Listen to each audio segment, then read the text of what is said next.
ஓம் நம சிவாய. அனைவருக்கும் வணக்கம். ஜனவரி மாத 3ஆம் வார கோச்சாரத்தின் அடிப்படையில் சூரிய புயல், நிலநடுக்கம் போன்றவை பற்றி முன் வீடியோ பதிவில் போட்டிருக்கோம். அதை பற்றி பார்க்கலாம். சூரிய புயல் 20ஆம் தேதி ஆரம்பித்து 21ஆம் தேதி CME ஆக மாறியுள்ளதாக செய்திகள் வந்துள்ளது. அதை கூகுளில் சோலார் ஸ்டோம் நியூஸ் என்று சர்ச் பண்ண அதை பற்றின தகவல் கிடைக்கும். இப்பொழுது நிலநடுக்கம் பற்றி நாம் சொன்ன தேதி 24ஆம் தேதி இரவு 10:30 மணிக்கு UTC நேரப்படி புதன் தீவிர பலம் அடைவதாக குறிப்பிட்டிருந்தோம்.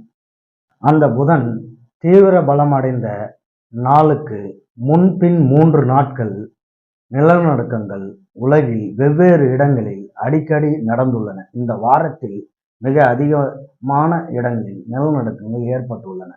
அதை பற்றி பார்ப்போம். நாம் சொன்ன இடங்கள் வெனிசுலியா, கொலம்பியா, இத்தாலி, துருக்கி போன்ற இடங்களை குறிப்பிட்டு சொல்லியிருந்தோம்.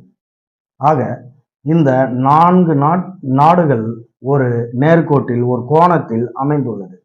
இந்த கோணத்துக்கு மேலும் கீழும் பல இடங்களில் நிலநடுக்கங்கள் உண்டாகி இருக்கின்றன. அதுவும் 5 ரிக்டருக்கு மேல் உண்டாகி இருக்கிறது. அதில் ஒன்றொன்றாக இப்போது பார்ப்போம்.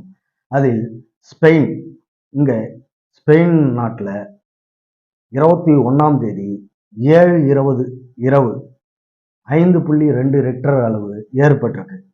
உடனே அதற்கு அடுத்து 7:49க்கு அதே ஸ்பெயினில் 5.7 ரிக்டர் அளவுக்கு நிலநடுக்கம் ஏற்பட்டிருக்கு. 23ஆம் தேதி மால்டா என்ற பகுதியில், அதாவது இந்த இடத்தில் காலை 10:37க்கு 5.1 ரிக்டர் அளவு நிலநடுக்கமும், இத்தாலியில் இங்கே நாம் குறிப்பிட்டிருந்த இந்த இடத்தில் 4.3 ரிக்டர் அளவுக்கு அதே நேரத்தில், அதாவது 10:38 மணிக்கு ஏற்பட்டிருக்கிறது. மேலும் 24ஆம் தேதி காலை 8:58க்கு நேபாளத்தில் 5.6 ரிக்டர் அளவுக்கு ஒரு நிலநடுக்கம் ஏற்பட்டிருக்கிறது. மேலும் அந்த 24ஆம் தேதியே மாலை 6:37 மணிக்கு அர்ஜென்டினாவில் 6.4 ரிக்டர் அளவுக்கு 6.4 ரிக்டர் அளவுக்கு நிலநடுக்கமும், கொலம்பியாவில் 5.1 ரிக்டர் அளவிற்கு மாலை ஏற்பட்டிருக்கிறது. மேலும் 25ஆம் தேதி காலை 12:57க்கு கிரீஸ் நாட்டில் 5.9 ரிக்டர் அளவுக்கு நிலநடுக்கம் ஏற்பட்டிருக்கு. ஆக நாம் குறிப்பிட்ட இந்த நாட்களில் இந்த பாதையில் மேல் கீழ் உள்ள அந்த அருகே உள்ள நாடுகளில் அதிகப்படியான ரிக்டர் அளவுக்கு நிலநடுக்கங்கள் ஏற்பட்டிருக்கு. அப்படின்னு பார்த்தோன்னா இந்த இந்தியா கூட இதனுடைய லைன்ல தான் வருது பாருங்க. மேலும் சீனா, ஜப்பான் இது போன்ற இடங்களிலும் நிலநடுக்கங்கள் உண்டாகி இருக்கின்றன. அதை பற்றி நாம் கூறவில்லை என்பதால் இதை பற்றி மட்டும் நான் இங்கே குறிப்பிட்டு இருக்கிறேன்.